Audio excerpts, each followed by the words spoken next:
Inilapag ni Sandro ang baso niyang may lamang alak sa ibabaw ng lamesa. Pagkatapos ay naupo sa sofa.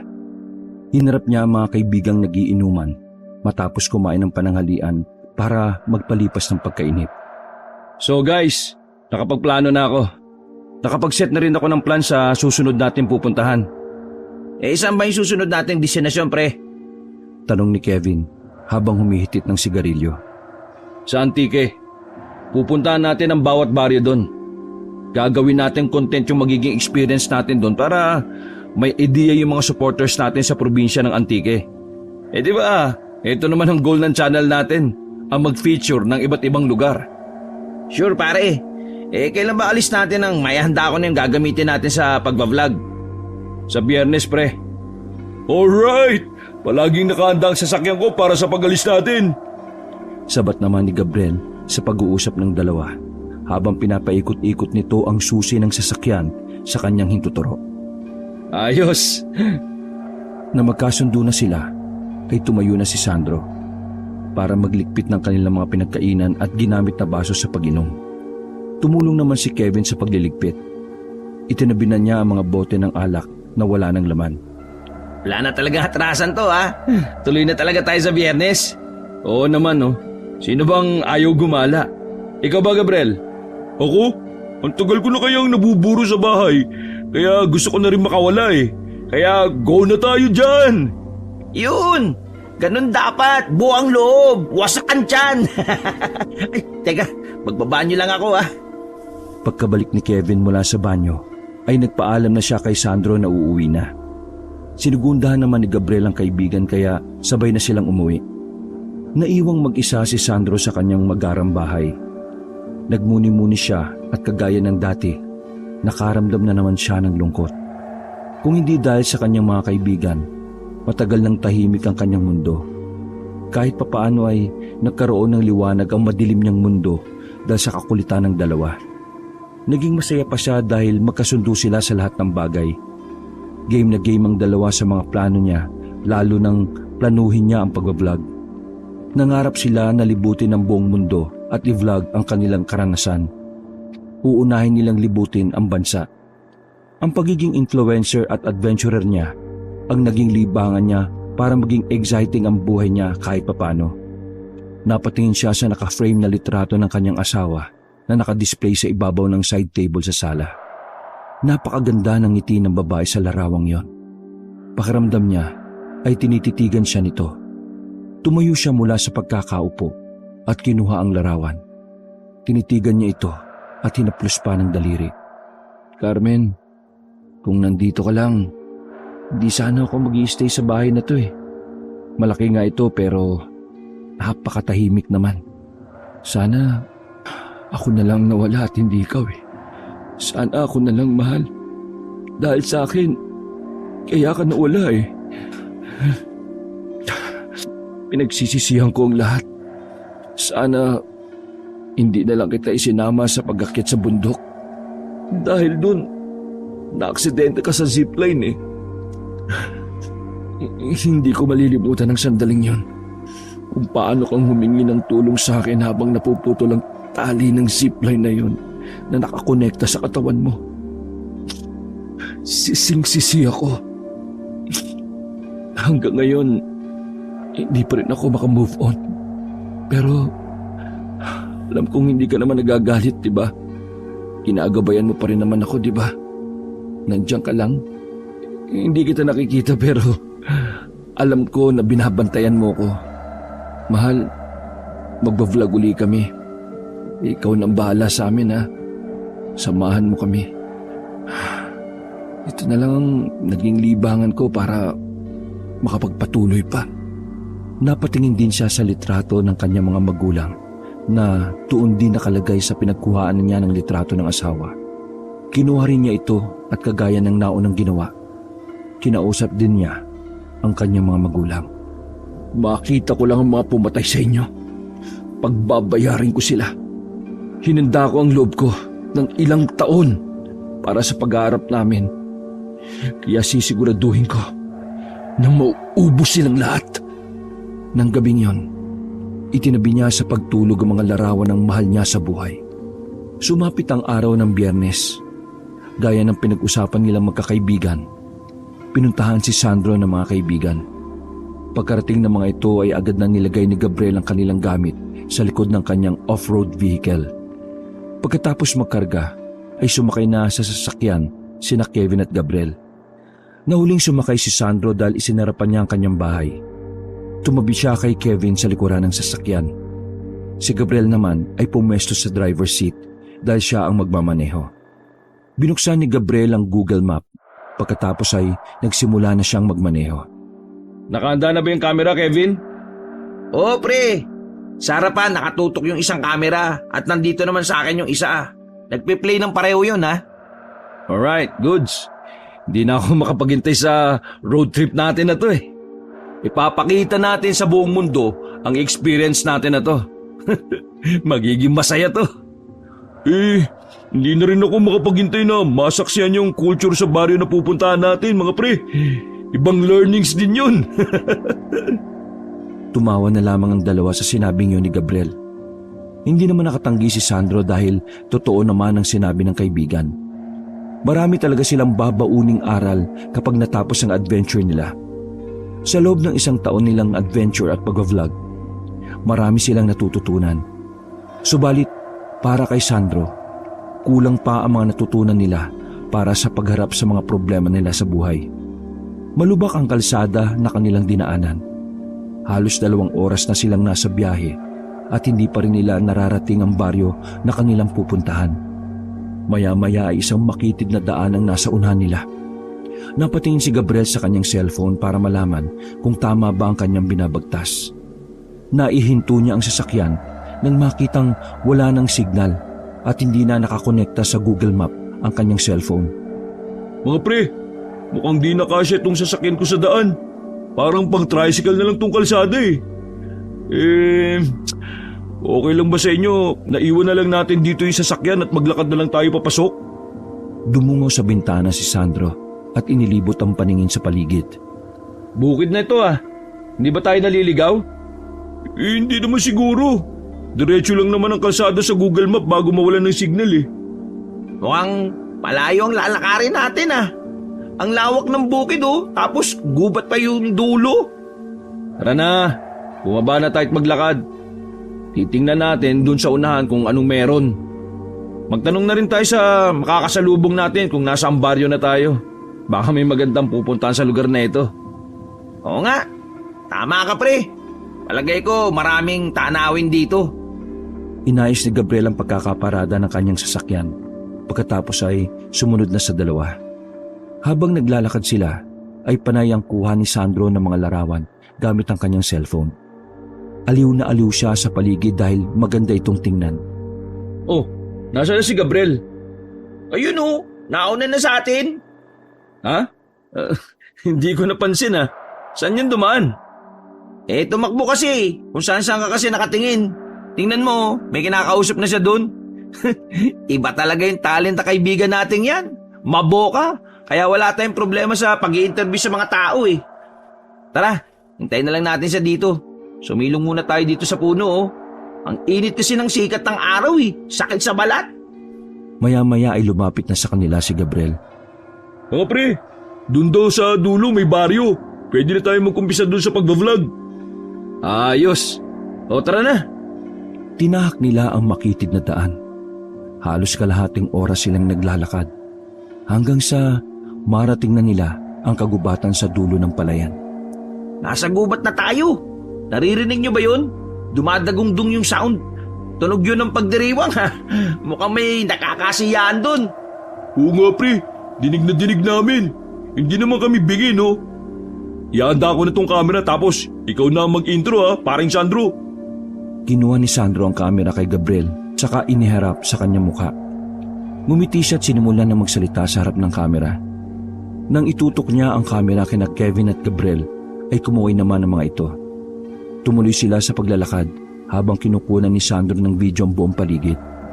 Maya-maya ay natanaw na nila ang isang malaking bahay. Napatingin sila sa paligid ng bahay. May mga nakataling banderita sa mga puno ng nyug at mangga. Piyesa siguro sa baryong to. Tara, makisalo tayo sa kanila mga pre. tingnan niyo yun oh. Sa kanila nanggagaling yung nakakaindak na tugtugin. May mga nagtatambol pa talaga oh. Iba talaga ang music sa probinsya no? Ano, nakukuhaan mo ba ng video, Sandro? Oo, wag kang magulo. Ang likot mo eh. Tuloy lang sa paglakad. Uy, ang kapal naman ng mukha mo, Gabriel. Di wala kang ang kakilala dito tapos makikikain ka pa. Mga pre, piyesta nga eh. Ibig sabihin nun, bukas sa lahat ng pagkain. Saka, hindi pa ba kayo nagugutom? Ayaw nyo nun, libre ang pagkain dito, bawas sa gastos. Napailing na lang si Sandro sa sagutan ng dalawa. Pinatay na lang niya ang kamera at pinakatitigan ng mga taong nagkakasayahan sa bakuran ng bahay. Nang makita niya ang mahabang lamesa sa labas ng bahay, natakam siya. Puno ito ng mga pagkain. Tama si Gabriel. Tara na, makikain na rin tayo. Ay, oh shit, sumang-ayon pa nga. Natigil ang mga taong nagkakasiyahan na makita sila na paparating. Isang batang lalaki ang sumalubong sa kanila at tinawakan sa kamay si Sandro. Maya-maya ay umiti ang bata matapos silang kilatisin ng tingin. Pagkatapos ay tumakbo ito pabalik sa loob ng bahay. Sinundan ni Sandro ng tingin ng bata at nakita niyang lumapit ito sa isang lalaking may malaking pangangatawan at naglalaro sa 50 ang edad. Sandali mga pre, tigil muna. Mukhang pinagtitinginan nila tayo. Sinasabi ko na nga ba takakaya itong ginagawa natin eh. Tara na, malis na tayo dito. Mukhang hindi tayo welcome oh. Base sa mga tingin nila masyadong seryoso eh. Tama ka nga. Lumiko na lang tayo at magkunwari na nagkamali tayo ng pinasukang bakuran. Tara. Hinila ni Sandro ang dalawa papunta sa ibang daan. Pero hindi pa sila nakakadalawang hakbang nang may tumawag sa kanila. Boses yun ng isang lalaki.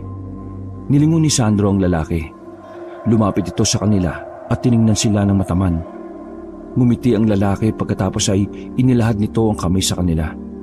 Mga dayo kayo dito, no? Totoo ho yan. Mga influencer ho kami. Pumupunta po kami sa iba't ibang lugar para may feature ho namin sa aming channel. Sakto. At fiesta ngayon sa aming baryo. Baka magamit nyo yun. Halika kayo, kumain muna kayo. Maraming kaming handa. Mukhang malayo ang nilakad nyo ah. Siguradong gutom kayo. Tara, tumuli muna kayo sa munti naming bahay. Sumalo kayo sa amin. Nagdadalawang isip si Sandro dahil sa nararamdamang kakaibang presensya mula sa lalaki. Pero hindi na niya ito gaanong pinansin. Naunang lumakad si Gabriel habang nakakbay sa batang lalaki na muli silang binalikan. Sumunod naman sina Sandro at Kevin sa lalaking kumausap sa kanila. Binati sila ng mga taong naroon pagkalapit nila sa bahay. Hindi maiwasan ni Sandro na mapansin ang mga malagkit na tingin na ipinupukol ng mga ito sa kanila. Ngunit ipinagkibit balikat na lamang niya ang lahat ng napansin at diretsyong naupo sa upuang kaharap ang mahabang lamesa. Maligayang pagdating sa baryo namin. O sige lang, kumain na kayo. Huwag kayo maya ha. Para sa lahat ng nakain sa lamesa. Naku, maraming salamat po sa pagkain at pagpapatuloy niyo sa amin. Tumango ang lalaki pagkatapos ay nagpaalam ito sa kanila. Nang maiwan na sila ng lalaki, ay maraming umupo sa kanilang tabi para makipagkwentuhan. Naglagay pa ng mga alak sa lamesa ang mga kalalakiang naabutan nilang nagsisiinuman na. Tinagayan sila ng mga ito. Dahil dayo sila sa lugar, ay kailangan nilang makisama. Hindi sila makatanggi kaya kinuha nila ang basong may lamang alak na iniabot sa kanila. Pre, ihanda mo yung camera at magre-record tayo. Utos ni Kevin kay Sandro nang maisipan ito sa kalagitnaan ng kanilang pag-iinom. Ay, oo nga pala, nakakalimutan ko. Kinuha ni Sandro ang kamera sa kanyang bag. Pero pagkakuha ay nabitiwan niya yon dahil bigla itong nasagi ng isang bata na naglalaro sa kanyang likuran. Nakita ni na Kevin at Gabriel ang nangyari. Tumayo si Sandro para pagsabihan ng bata pero agad siyang pinigilan ni Gabriel. Umiling si Gabriel bilang senyas kay Sandro na huwag ituloy ang binabalak. Nakuha naman ni Sandro ang ibig sabihin ng kaibigan. Hindi niya pwedeng pagalitan ng bata dahil baka umiyak ito. Kapag nangyari yon, baka makalaban nila ang mga naroon. Kaya kahit labag sa kalooban niya ay wala siyang nagawa. Nangihina siyang bumalik sa kinauupuan at napatingin na lang sa nasirang kamera. Napapailing siya habang nakasimangot dahil naiisip niya kung gaano kamahal ang gamit na yon. Hoy kayo, huwag kayo magpakalasing ha. Nakakaya kapag dito pa kayo magpakita ng totoo niyong ugali. Bulong ni Sandro sa dalawa at tumango naman ang mga ito. Maya-maya ay ikinagulat nila ang paghila sa kanila ng mga taga roon para sumali sa pagsasayaw sa malawak na bakuran. Hindi na rin napigilan ng tatlo ang sayang nararamdaman ng mga oras na yon. Nakisama sila sa mga taong naroon. Sumayaw sila at talagang nag-enjoy dahil nakakaindak din ang musika ng mga ito. Dahil sa nainom na alak at malilikot nilang galaw, hindi napigilan ni Kevin at Gabriel ang mahilo. Inalalayan ni Sandro ang dalawa habang bumabalik sa upuan, pagkatapos ay naiinis na pinagsabihan ng mga ito. Kasasabi niya lang sa kanila na huwag iinom ng sobra, pero sinuway rin siya at nakikita niyang may tama na ng alak ang dalawa. Tumayo si Kevin para pumunta sa isang tabi. Doon siya sumuka. Hinagod naman ni Sandro ang likuran nito. Tinanaw pa niya si Gabriel kung ayos lang ito. Nang makita niyang nakatulog ito habang nakasandal sa upuan, ay napabuntong hininga siya. Nang matapos sumuka si Kevin, inalalayan niya ito pabalik sa upuan. Napahilot na lang sa sentido si Sandro dahil natatanong na niya ang papalubog na araw. Nakita niyang unti-unti na ring nag-uuwian ng mga ilang bisita. Binalingan niya ang dalawang kaibigan. Tinapik niya ang mga ito sa balikat para gisingin. Kevin, Gabriel, mga pre, halina kayo. Hindi tayo pwedeng matulog dito. Baka ano pang sabihin na may-ari sa atin, no? Dayo pa naman tayo dito, nakakaya. Tara na, umuwi na tayo. Huy, gumising na kayo. Kasi naman, no? Kahit anong gawin ni Sandro sa dalawang kaibigan, ay hindi niya magising ang mga ito. Sumandal na lang siya sa upuan at inobserbahan niya ang buong paligid. Napansin ni Sandro na wala talagang kapitbahay ang may-ari ng bahay. Ipinagtataka niya kung bakit gawa sa matibay na bato ang bahay na yon. Samantalang ang ilan sa mga bahay na kanilang nadaanan bago sila napatpat sa lugar ay gawa sa kawayan at maliit lamang ang mga ito. Napatingin siya sa suot na relo. Pasado 5:00 na ng hapon. Napahilot siya sa sentido at napatingin sa dalawang kasama. Tulog na ang mga ito at mukhang mahihirapan na siyang buhatin pa ang dalawa pabalik sa kanilang sasakyan. Ay nako, Kainis naman tong dalawang to. mukhang hihintayin kong magising pa ang mga ito bago kami makaalis dito. Sana man kaya kami matutulog.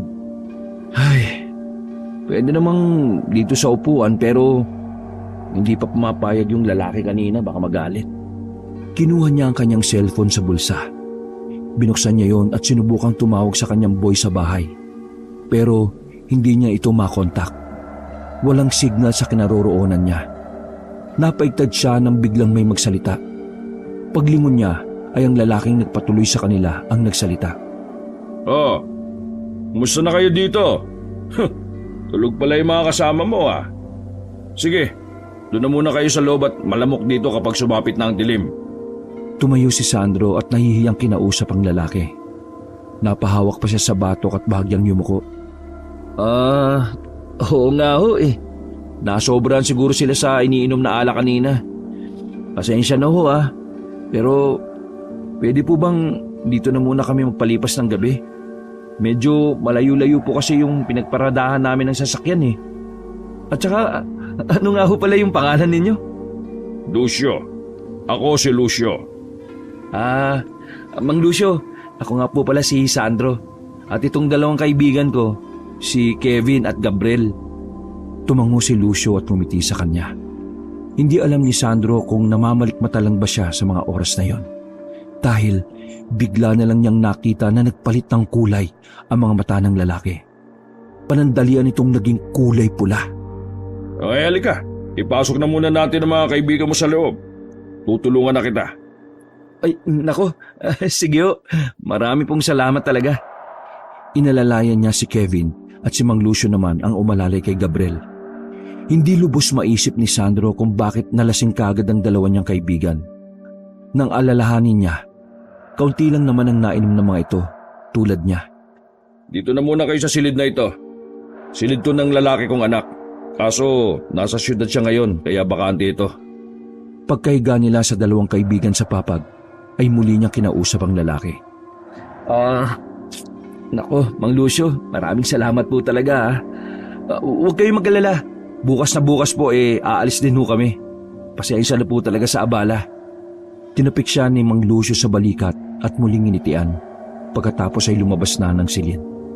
Nang makalabas na si Mang Lucio, inilibot ni Sandro ng tingin ng buong silid.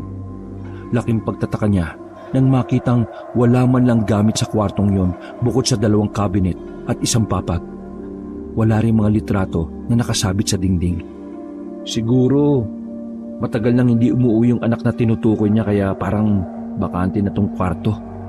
Nang sumapit ang 6:00, hindi na napigilan ni Sandro ang sarili. Ihing-ihi na siya at kailangan na niyang ilabas yun. Tiningnan niya ang dalawang kaibigan na tulog bago siya tumayo at lumabas ng silid. Pagkarating niya sa sala ay wala siyang taong naabutan doon. Sobrang tahimik ng paligid. Nagsalubong ang kilay niya dahil sa pagtataka. Pero hindi na lamang niya pinansin ang mga yon at lumabas ng bahay. Naganap siya ng lugar na kanyang maiihian. Pagkatapos niyang umihi, natanaw niya ang mga taong naglalakad sa di kalayuan. Oh, saan sila pupunta? Dito ba? Bakit? Ang dami naman nila. Mabilis na inayos ni Sandro ang sarili at bumalik na sa loob ng bahay. Nakakailang hakbang pa lang siya patungo sa kwarto nang maramdaman niya ang matigas na bagay na tumama sa likuran ng ulo niya. Nakaramdam siya ng hilo. Nanlabo ang paningin at unti-unting nawalan na ng malay. Makalipas ang ilang sandali, sa isang madilim na silid, unti-unting nagkamalay si Sandro. Nahihilo pa siya dala ng pagkampas sa kanya ng malakas kanina. Natagpuan niya ang sariling nakagapos na. Nakailang pikit at dilat siya para makondisyon ang mga mata. Maya-maya ay nakakaaninag na siya sa dilim. Nakita niya ang dalawang kaibigan na nakahilata at wala pa ring malay. Nakaamoy siya ng usok. Pakiramdam niya ay may nagsisiga sa labas ng bahay. Anong oras na kaya? Bakit sila nagsisiga sa labas ng ganitong oras? Anong ginagawa nila? Hindi lubos maisip ni Sandro na mangyayari yon sa kanila.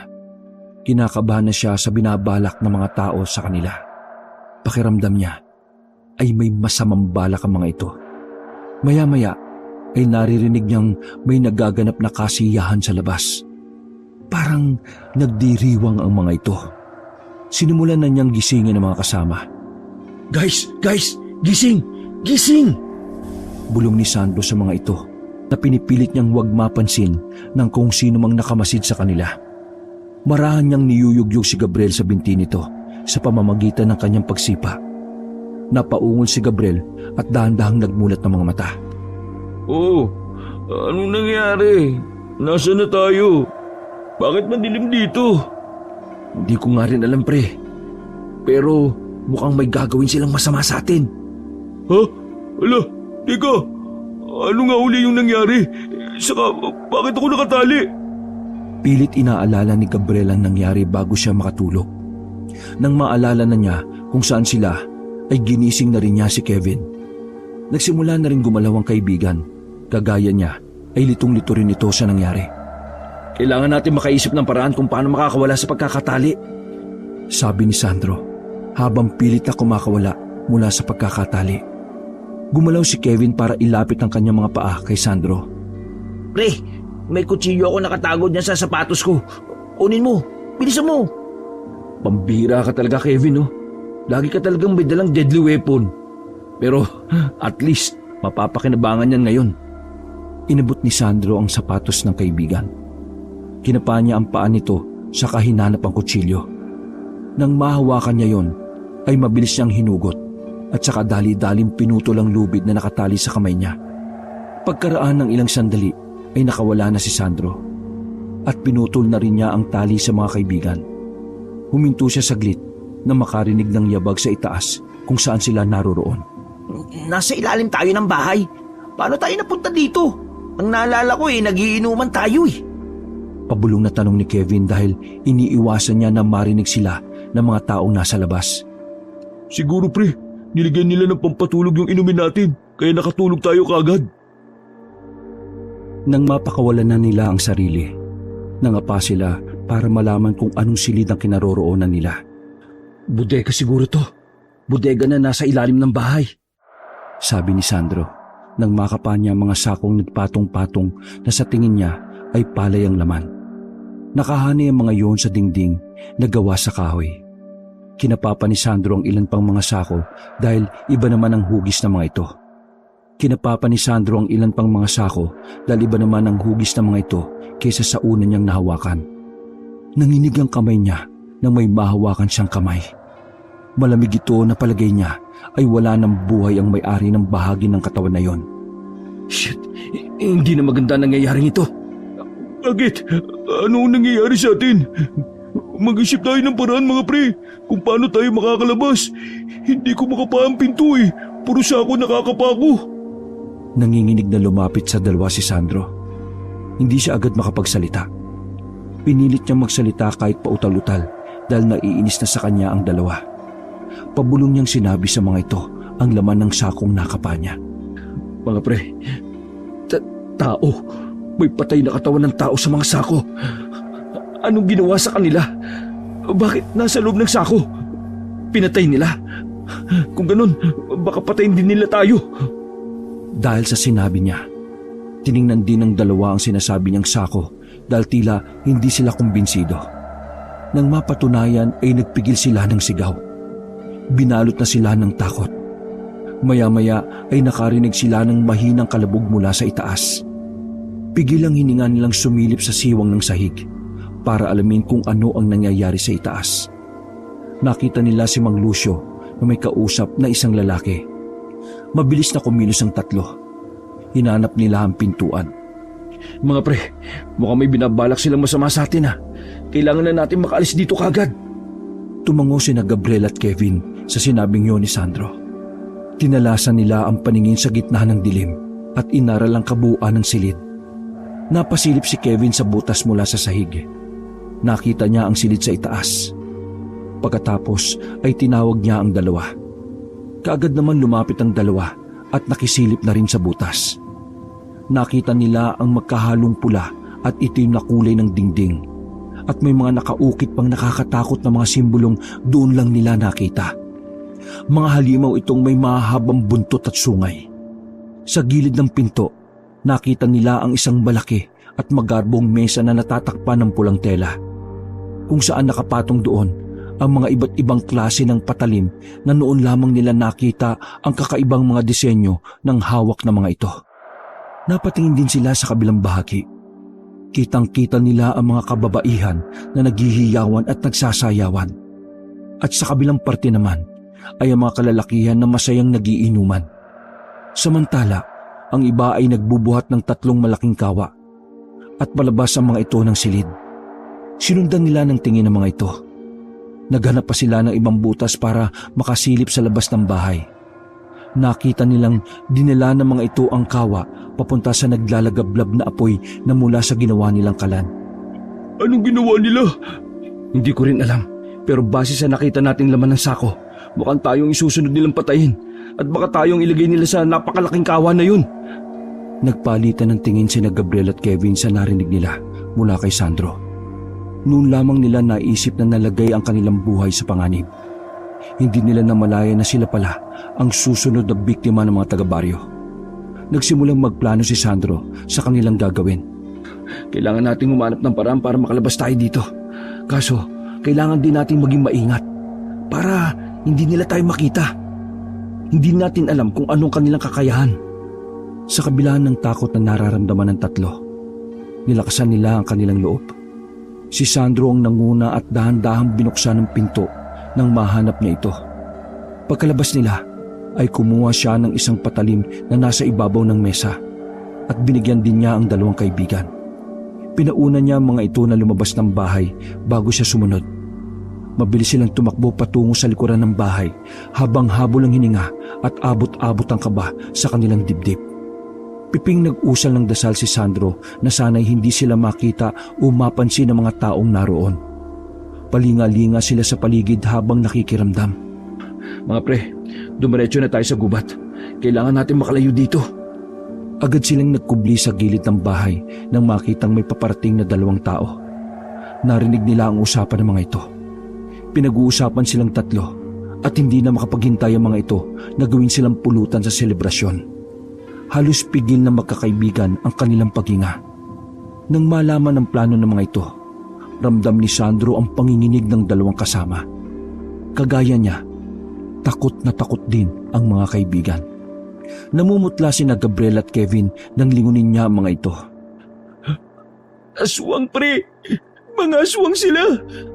Kahit na kinakabahan sa mga susunod na mangyayari, napabuntong hininga si Sandro at nilabanan ng takot na gustong sakupin ang pagkatao niya.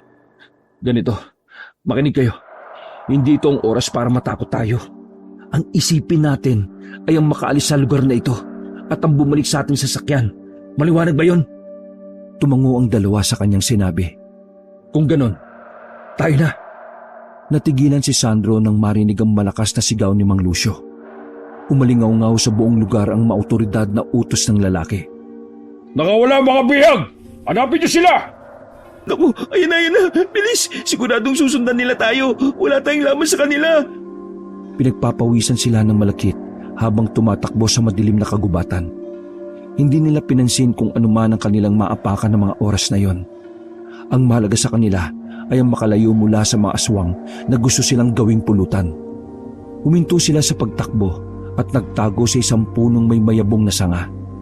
Dinig na dinig nila ang pagtakbo ng mga aswang na nanggagaling sa malayo. Nagsusumigaw ang iilan sa mga ito at umaalulong. Para hindi sila marinig at makita ng mga aswang, ay pinigilan nilang huminga pansamantala. Dumaan ang ilang aswang sa kanilang kinaroroonan. Ngunit abot-abot ang dasal ni Sandro nang huminto ang isang aswang na naglalaway. Nilinga-linga nito ang paningin sa paligid. At wari may inaamoy ito. Hinanda nilang 3 ang hawak ng mga patalim. Nakahanda silang tagain ng aswang oras na makita sila. Ngunit mabilis na lumabas sa pinagtataguan si Gabriel at tinaga ang aswang. Nangisay ang aswang hanggang sa unti-unti itong nagpalit ng anyong tao. Hindi nakakilos sa magkakaibigan at gulat na nakatingin sa patay na aswang. Hindi sila makapaniwala na totoo ang kanilang mga naririnig na kwentong bayan. Maliban kay Sandro, dahil noong bata pa siya, ay nakakita na siya ng mga aswang. Tara na! Baka makita pa tayo ng mga kasamahan niya! Dali! Naunang tumakbo si Sandro sa kaliwang bahagi ng gubat. Naalala niya ang nangyari sa kanya nung bata pa siya habang siya'y tumatakbo, kung saan pinatay rin ng mga aswang ang kanyang mga magulang. Sumunod naman sa kanya si Gabriel at Kevin. Maya-maya'y namayani ang iba't ibang huni nang hindi nila mapangalanan kung anong klase ng mga hayop yon. Ang malakas sa mga huning yon ay unti-unti ring humina. Kumanda kayo. Narinig ko sa mga kwento-kwento na kapag mahina na ang kanilang huni, malapit na lang sila. Hinigpitan ni Sandro ang paghawak sa patalim. Tumingala siya sa itaas at ang 2 kaibigan ay nilibot naman ng tingin ang buong paligid. Pinakramdaman nila ang bawat sandali at kung ano pa ang susunod na gagawin ng mga aswang.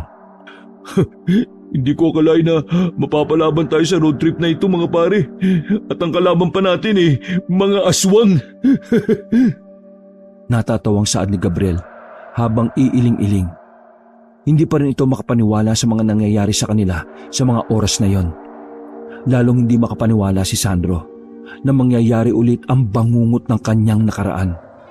Sa ngayon, kailangan nating tatagan ang mga loob natin. May kung anong malakas na pumapagaspas sa kanilang itaas. Malakas ang hangin at animoy nasa uluhan lang nila. Bago pa makatingala si Sandro, may mabilis na humablot sa kanyang balikat at tinangay siya nito. Sigaw ng sigaw ang 2 niyang kaibigan habang hinahabol siya ng mga ito. Tinangala ni Sandro ang tumangay sa kanya at noon niya lang nalaman na isa itong manananggal. Sa natitirang lakas ni Sandro, mabilis niyang itinarak ang hawak na patalim sa putol na katawan. Nabitiwan siya ng manananggal. Napasigaw si Sandro nang bumulusok siya pa ibaba. Pre, isasagapin ka namin, pre! Carmen, kayo nang bahala sa akin. Huwag niyo akong hayaang mamatay.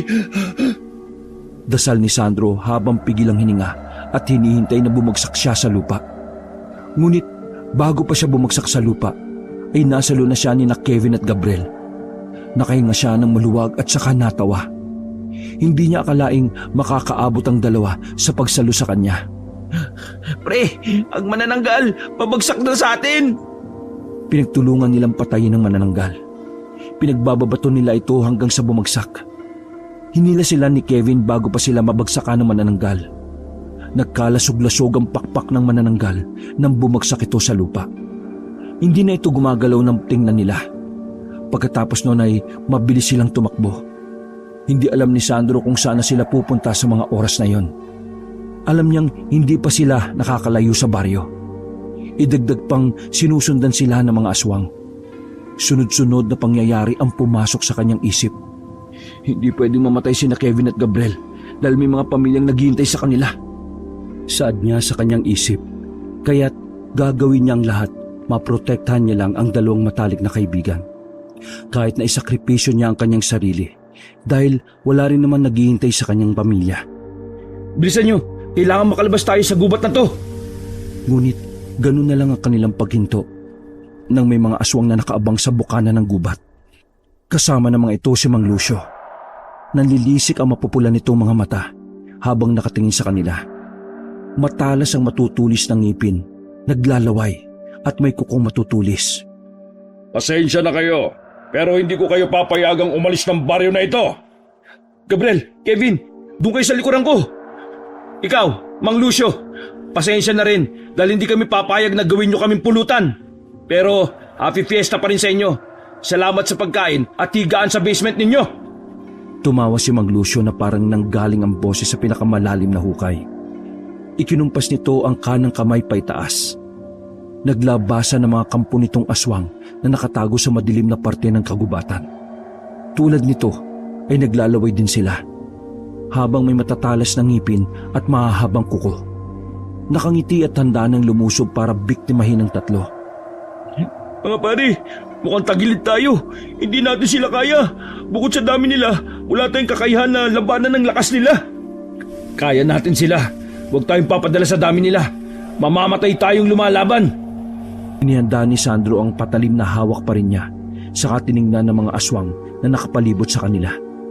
Ngunit bago pa sila suguri ng mga kampo ni Mang Lucio, biglang may nagsalita na isang matandang lalaki sa di kalayuan.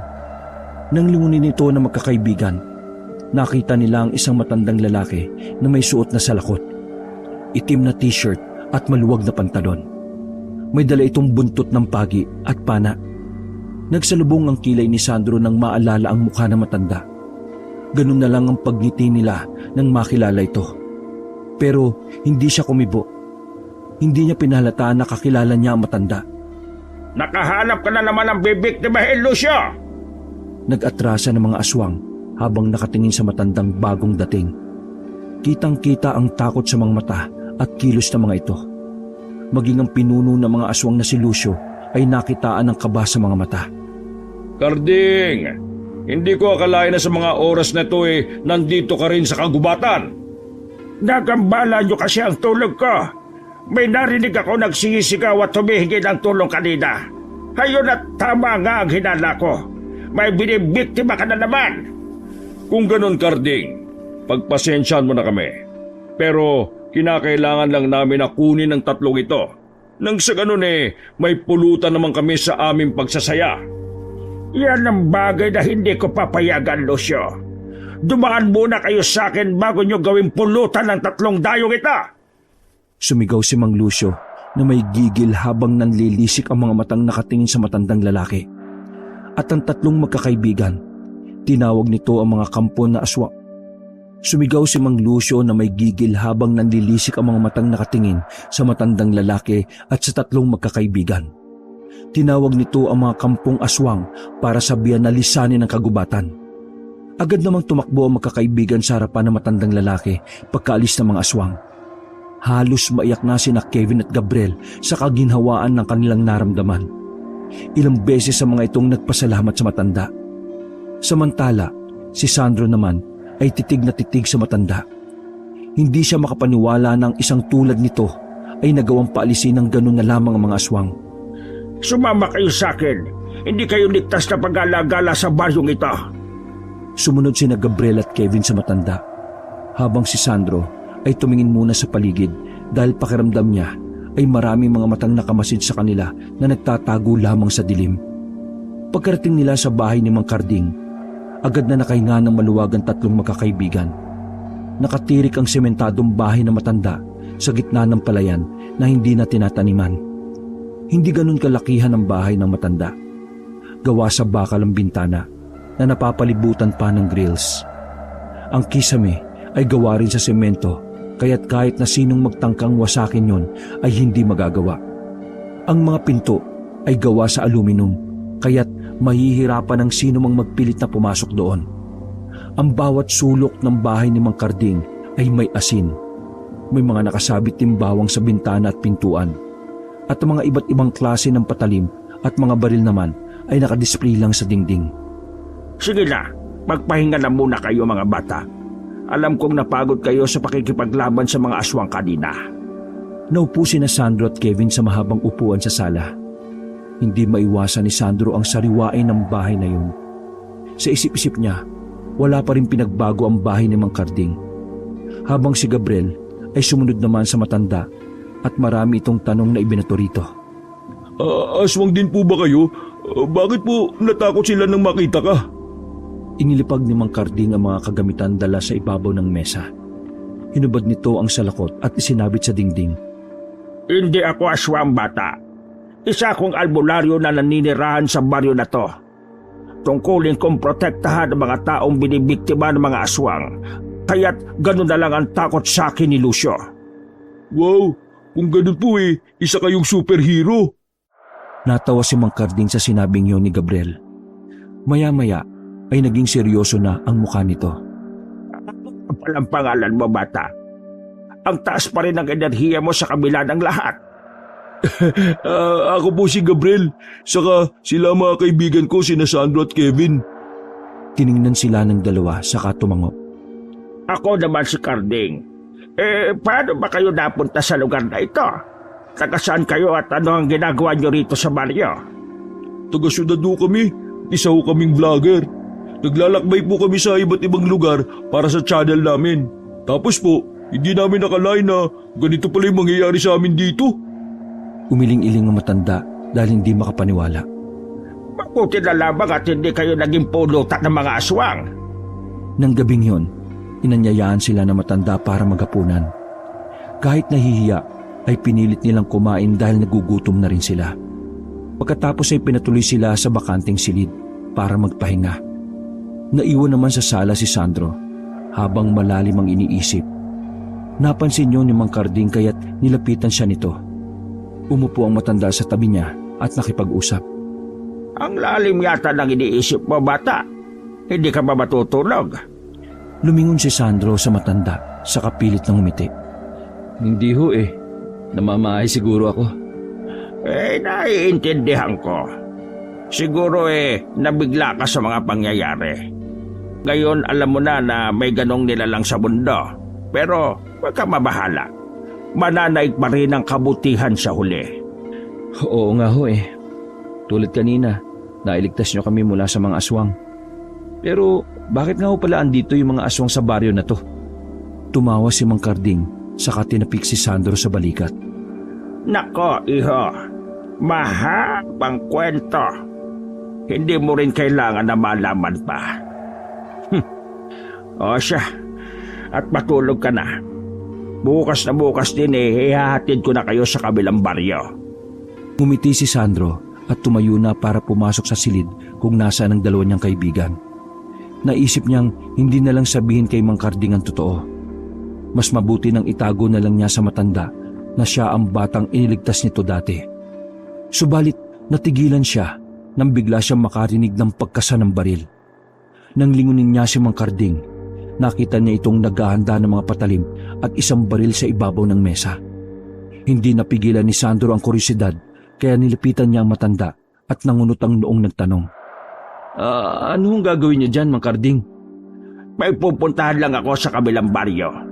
Sinabihan ako kanina na may sumasalakay na aswang doon. Kailangan ko silang tulungan. Sige na, umakyat ka na sa silid. Kahit na anong mangyari, huwag kayong lalabas. Tutulong ho ako. Sasama ako sa inyo. Natigilan si Mang Karding at nagtatakang tumingin sa kanya. Maya-maya ay humalakak ito at hindi makapaniwala sa sinabi ni Sandro. Bata, akala mo ba ganun lang kadali ang makipaglaban sa mga aswang? Kailangan mo munang kilalanin ang mga aswang at alamin ang mga kahinaan nila. Kaya mabuti pang dito ka lang at samahan mo mga kaibigan mo. Kinuha ng matanda ang salakot nito na nakasabit sa dingding at mabilis na isinuot. Inilagay nito ang mga patalim sa isang bag na gawa sa nito. Bago pa mahawakan ni Mang Karding ang siradura ng pinto, ay napigilan na ito ni Sandro. Sasama ko sa inyo. Nang sa ganun ay maturuan niyo ako kung paano makipaglaban sa kanila. Huminga ng malalim ang matanda at napipilitan itong tumango. Magpaalam ka na muna sa mga kaibigan mo.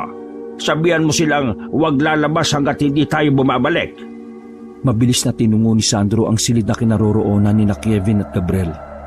Ginising niya si Gabriel at sinabi dito ang bilin sa kanila ni Mang Karding. Nagtanong ang lalaki kung saan siya pupunta. At sinabi niya ritong sasamahan niya ang matanda. Sa dala ng kaantukan, tumango na lamang si Gabriel at bumalik na sa pagkakatulog. Pagkarating niya sa sala, ay naroon si Mang Karding at hinihintay siya. Dalhin mo ito, bata. Magagamit mo yan kapag may aswang na sumalakay sa atin. Isang buntot pagi ang binigay nito sa kanya at isang karit na pagkatalim-talim. Ilagay mo rin ito sa iyong katawan para hindi nila maamoy ang sariwa mong dugo. Isang kulay itim na botelya ang ibinigay nito sa kanya. Naamoy agad ni Sandro ang amoy ng lana. Hindi siya nagdalawang isip at inihaplas niya sa buong niyang katawan yun. Nang tapos na siya, ay lumabas na sila ng bahay.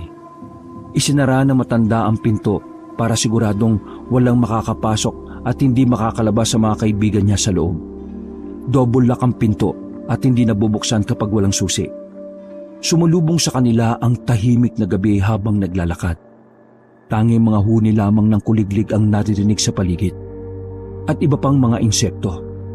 Napalunok si Sandro at pilit na nilalabanan ng takot na lumalamon sa buo niyang pagkatao ng mga oras na yon.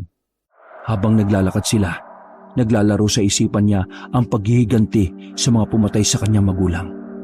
Naisip niyang dinadala siya ng tadhana sa kung saan siya dapat naroroon. Maya-maya ay dinig na dinig ni Sandro ang lagaslas ng tubig. Panay ang tingin niya sa paligid para masiguro kung may mga aswang na nagtatago. Ikaw muna ang tumawid sa ilog, bata. Susunod ako. Diretso ka lang hanggang sa makaabot ka sa kabila. Tumango siya sa sinabi nito at mabilis na tinawid ang ilog. May natatanaw siyang malawak na palayan sa kabila. Pagkarating roon, hinintay niya si Mang Karding. Hindi makapaniwala si Sandro na sa kabila ng katandaan nito ay makisig pa rin ang matanda. Matikas pa rin ang pangangatawan at matibay ang mga tuhod. Pagkatapos nating tumawid sa palayan na ito, makakarating na tayo sa kabilang baryo. Bilisan na lang natin at baka hindi natin maabutan ng buhay ang mag-ina. Sige po, Mang Karding. Naunang lumakad si Mang Karding at mabilis na sumunod si Sandro. Halos 15 minutong tinagal nila sa paglalakad. Hanggang sa matanaw nila ang isang bahay na bukas ang ilaw. Natanaw ni Sandro ang isang nilalang sa ibabaw ng bubungan ng bahay. Pagkarating nila sa bakuran, may mahaba itong dila at matatalas na mga kuko. Isang tiktik. Humanda ka, Sandro. Alam kong hindi siya nag-iisa. Siguradong nasa paligid lang ang mga kasama niya. Tumungo muna sila sa pinto ng bahay at kumatok doon ng matanda. Samantala si Sandro ay nakatingin pa rin sa paligid. At hindi niya inaasahan na may makitang 2 pang aswang na nakatingin sa kanila. Nagtatago mga ito sa dilim. Pinapasok sila ng isang lalaki sa loob ng bahay. Alalang-alala ito sa kalagayan ng asawang buntis. Pinuntahan ni Mang Karding ang babae, saka nilagyan nito ng lana ang tiyan. Walang humpay ang sigaw nito sa sobrang sakit. Bantayan mo ang asawa mo. Huwag mo siyang iiwan. Haharapin ko lang ang mga aswang na yon. Tumango ang lalaki at tumupo ito sa tabi ng asawa na unti-unti na ring tumatahan sa pagsigaw. Bumaling naman si Mang Karding kay Sandro. Halika, pero sasamahan mo ba ako? Walang pagdadalawang isip na tumango si Sandro at sumunod sa matanda. Pagkalabas nila ng bahay, agad nilang isinarado ang pinto. Tinawag ni Mang Karding ang aswang na nasa bubong at ang dalawa pang nakakubli sa kadiliman. Pinagpapawisan ng malagkit si Sandro habang hinihintay sa harapan nila ang mga kalaban. Hanggang sa bigla na lamang may lumundag sa lupa mula sa itaas. Gumapang ang aswang sa lupa habang naglalaway ang mahabang dila nito. Humarap ito sa kanila ni Mang Karding habang nanlilisik ang mga mata. Nagsaboy ng asin ng matanda at sinamahan niyo ng dasal. Tili ng tili ang aswang ng tamaan nito. Lumabas ang dalawang kasama nito. Kaagad naman pinaikot ng mabilis sa ere ni Sandro ang hawak niyang latigo. Galit na galit ang dalawang aswang nang muntikan na siyang matamaan ng mga ito. Bumilis ang kilos ng isa at nawala ang kasamang isa. Nilibot ni Sandro ang paningin sa paligid at tinalasan ang kanyang paningin at maging pakiramdam. Napatay ko ng isa, bata. 2 na lang ang natitira. Oo nga po, Mang Karding. Kaso, ang bilis nilang maglaho sa dilim. Ganon talaga sila, bata. Kadiliman ang kanlukan nila. Kaya huwag kang papasindak. Talasan mo lang ang iyong pakiramdam at paningin. Naghahanap lang sila ng pagkakataon para atakihin tayo. Maya-maya ay mabilis na lumabas ang aswang mula sa dilim at sinalakay silang dalawa. Mabilis na pinaputukan ng baril ng matanda ang isang aswang na lumundag pa itaas. Natamaan ito sa dibdib at natumba sa lupa. Nanginig ito at pagkaraan ng ilang sandali ay binawian na ng hininga.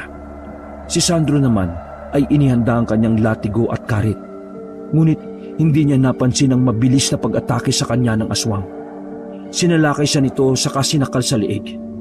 Napaubo siya at mabilis na sinipa ito sa tiyan. Napatili ang nilalang at nabitiwan siya nito. Bago pa ito umatake, mabilis niyang itinarak ang karit sa dibdib ng aswang. Takang-taka ang matanda nang makita kung paano nakipaglaban si Sandro. Ngunit isinantabi na muna nito ang nasaksihan. Tinawag na niya si Sandro para bumalik sa loob ng bahay. Nang masiguro na ayos na ang lahat at nabigyan na ni Mang Karding ang babaeng buntis. Ng panangga laban sa aswang, ay umuwi na sila. Habang nasa daan, hindi mapigilan ni Mang Karding na tanungin si Sandro. Bata, saan mo natutunan ang mga galaw na yon? Mukhang may alam kang makipaglaban sa mga aswang, ah. Natigilan si Sandro at tumawa ng bahagya. Wala ho yun. Siguro dala lang ng adrenaline. Hindi. Mukhang sanay ka. Hindi naman yan magagawa ng isang ordinaryong tao na walang ensayo. Nilingon siya ni Mang Karding at pinakatitigang mabuti. Alam mo ba na may batang lalaki akong niligtas noon mula sa mga aswang? Napatay ang mga magulang niya ng aswang bago pa ako dumating. Kaya siya na lang ang nasagip ko. Nagsalubong ang dalawang kilay ni Sandro sa narinig. Sa isip niya ay mukhang nakilala na siya na matanda. Pero nagkunwari pa din siyang nakikinig lang ng kwento nito. Nasaan ho yung batang lalaki na yon? Bakit kayo na lang po mag-isa sa bahay ninyo? Ngumiti ng mapait si Mang Karding at nagpatuloy na muli sa paglalakad. Kinupkup ko siya ng ilang araw at pagkatapos noon dinala ko siya sa syudad para ibalik sa kamag-anakan niya. Mas ligtas kasi siya roon kaysa sa isang baryo na puno ng mga aswang. Naalala niyo ba kung anong itsura niya? Oo naman. Kahit na matagal na ang pangyayaring yon, maaalala ko pa rin siya. Sigurado ako na masaya na siya ngayon at may sarili ng pamilya. Paano kung bumalik siya at makita kayo muli? Nilingon muli ni Mang Karding si Sandro at pinakatitigan sa mga mata. Kung magkita man kami, sigurado kong makikilala niya ako at makikilala ko rin siya. Hindi ba, bata? Tumango si Sandro at ngumiti ng malapad. Hindi niya inaasahan na makikilala siya ni Mang Karding kahit ilang taon na ang lumipas. Isang maigpit na yakap ang ibinigay niya kay Mang Karding at hindi maiwasan ang pagtulo ng kanyang mga luha. Ganon din ang matanda at napahagulgol pa ito ng iyak.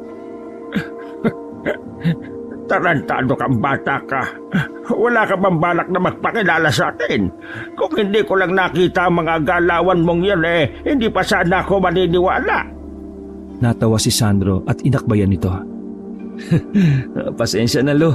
So surprise sana kita kaso mukhang hindi effective Nahuli mo kaagad ako Pinektusan niya ito sa batok na nagpangiwi sa binata.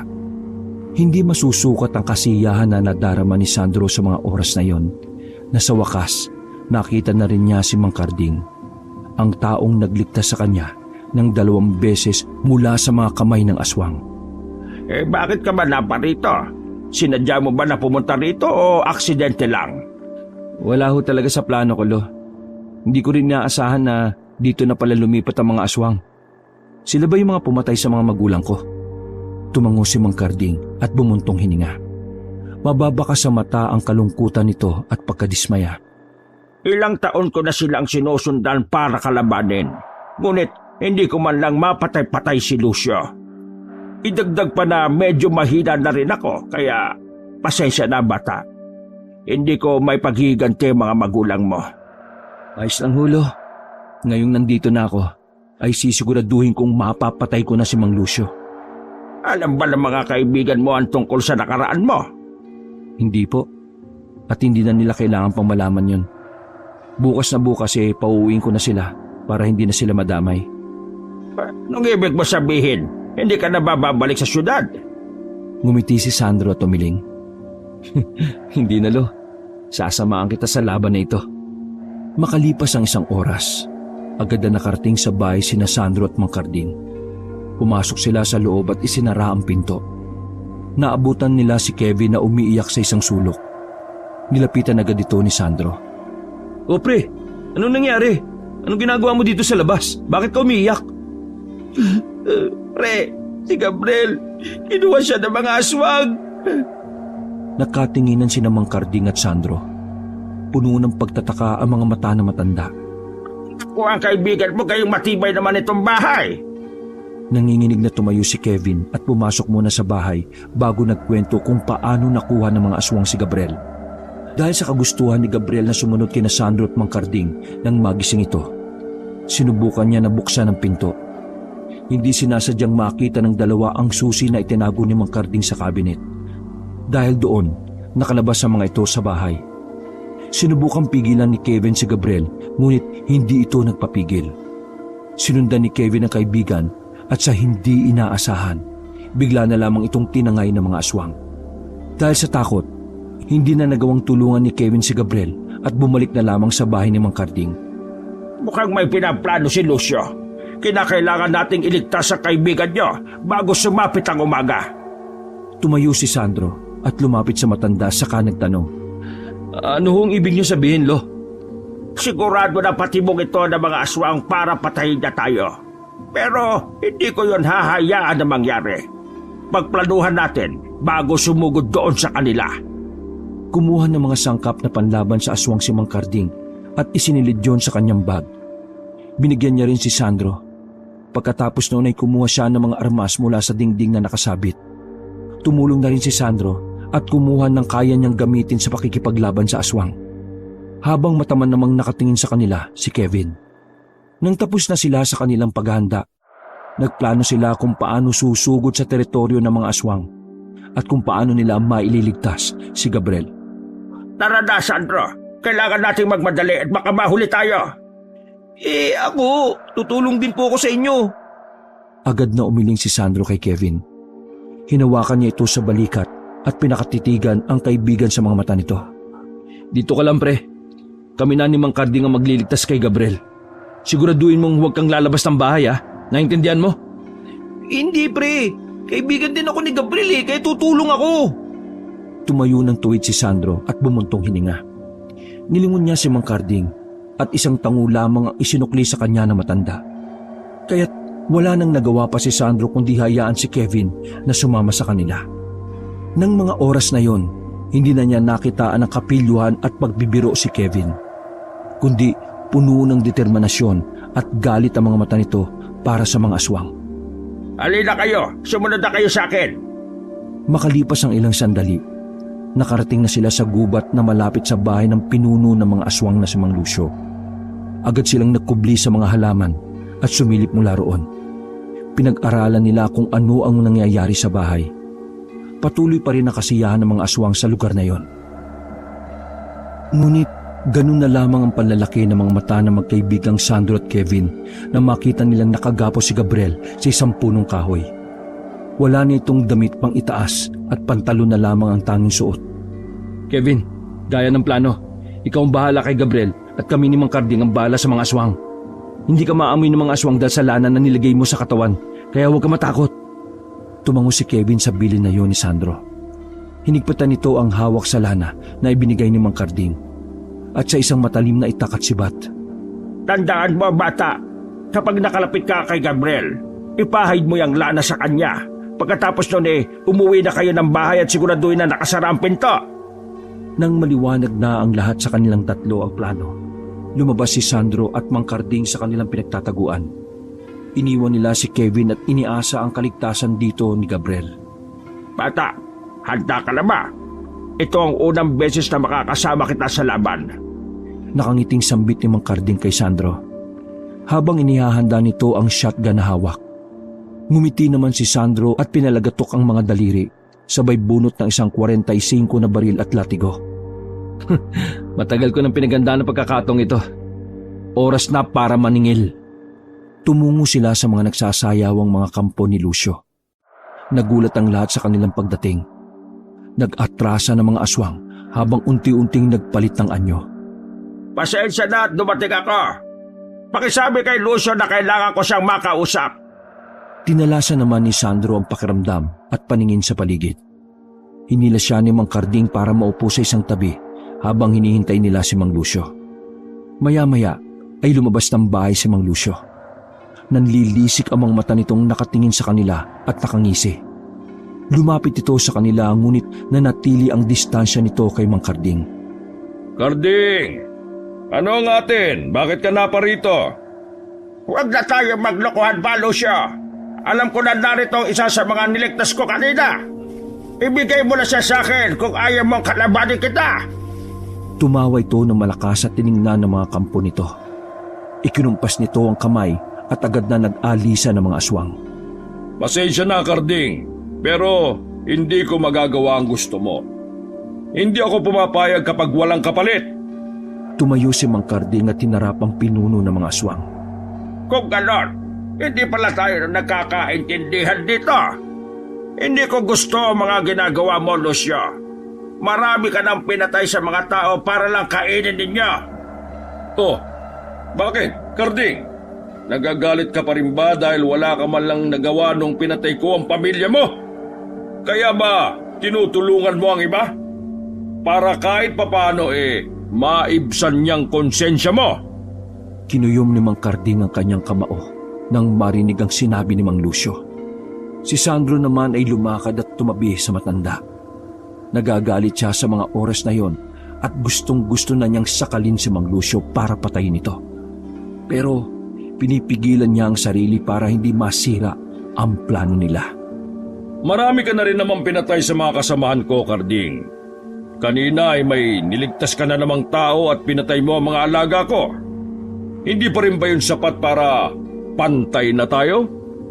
Tumawa ng bagya si Mang Karding at umiling. Hindi makapaniwala ang matanda sa narinig mula sa pinuno ng mga aswang.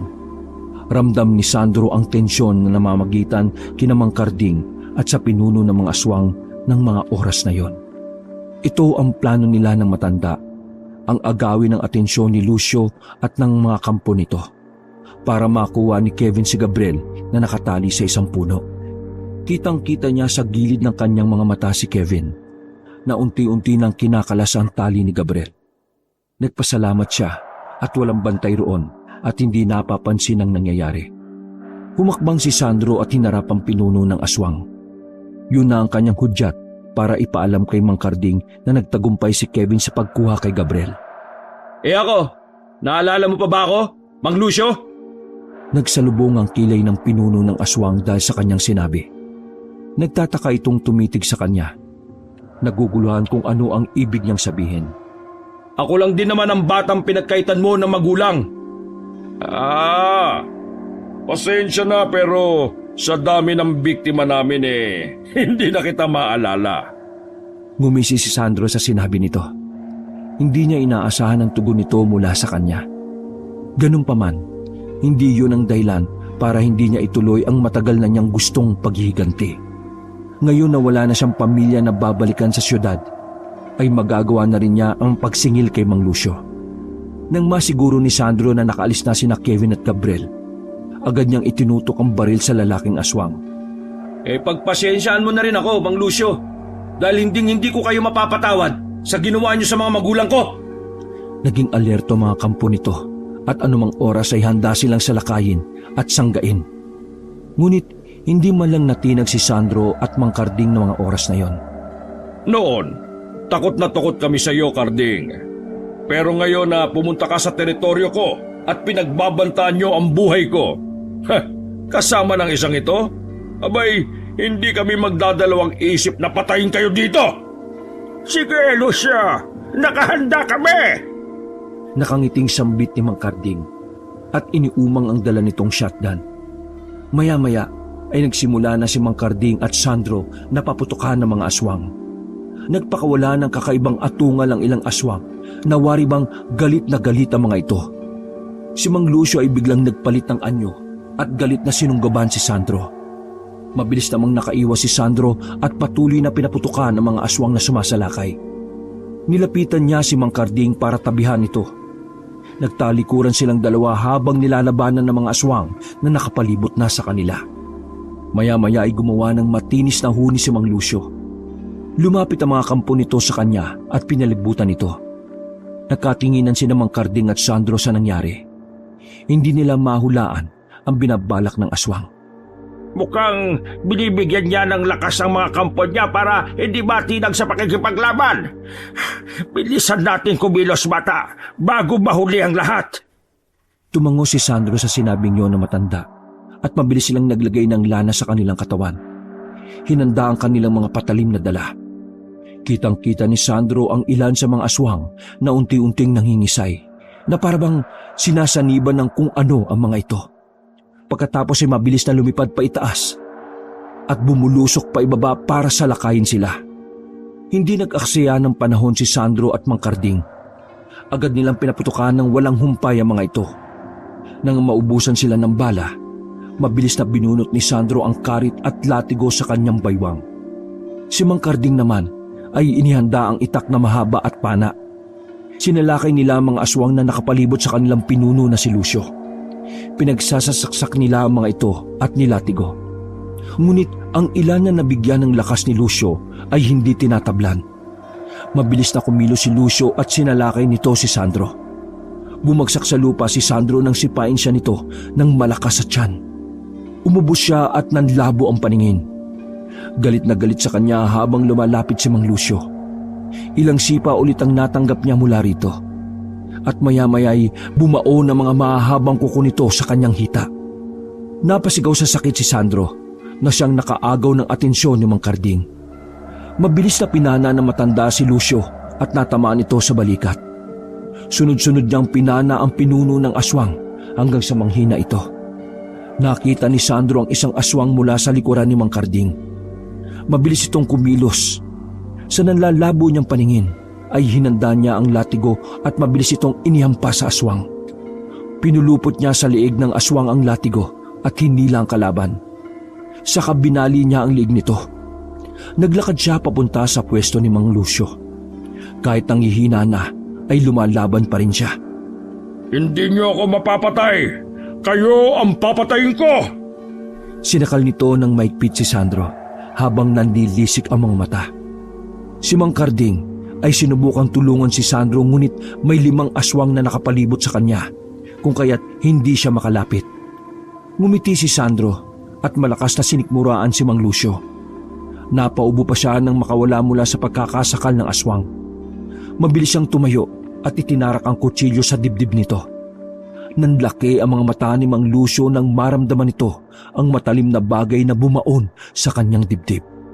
Napatingin ito kay Sandro na nagtatanong ang mga mata. puno ng pagkagulat at galit. Yumuko si Sandro at nakangiting bumulong. Para sa mga magulang ko na pinatay mo. Ngayon ay pantay na tayo, Mang Lucio. Nabayaran mo na rin ang kasamaan mo. Mas binaon pa ni Sandro ang kutsilyo sa dibdib nito at mabilis na ginilitan ng lieg si Mang Lucio. Nang makita yun ng mga aswang na natitirang kampo ni Mang Lucio, mabilis ang mga itong nagpulasan. Lo! Tinakbo ni Sandro ang distansya nila ni Mang Carding at sinalo ito. May tama ang matanda sa tagliran nito at patuloy yon sa pagdurgo.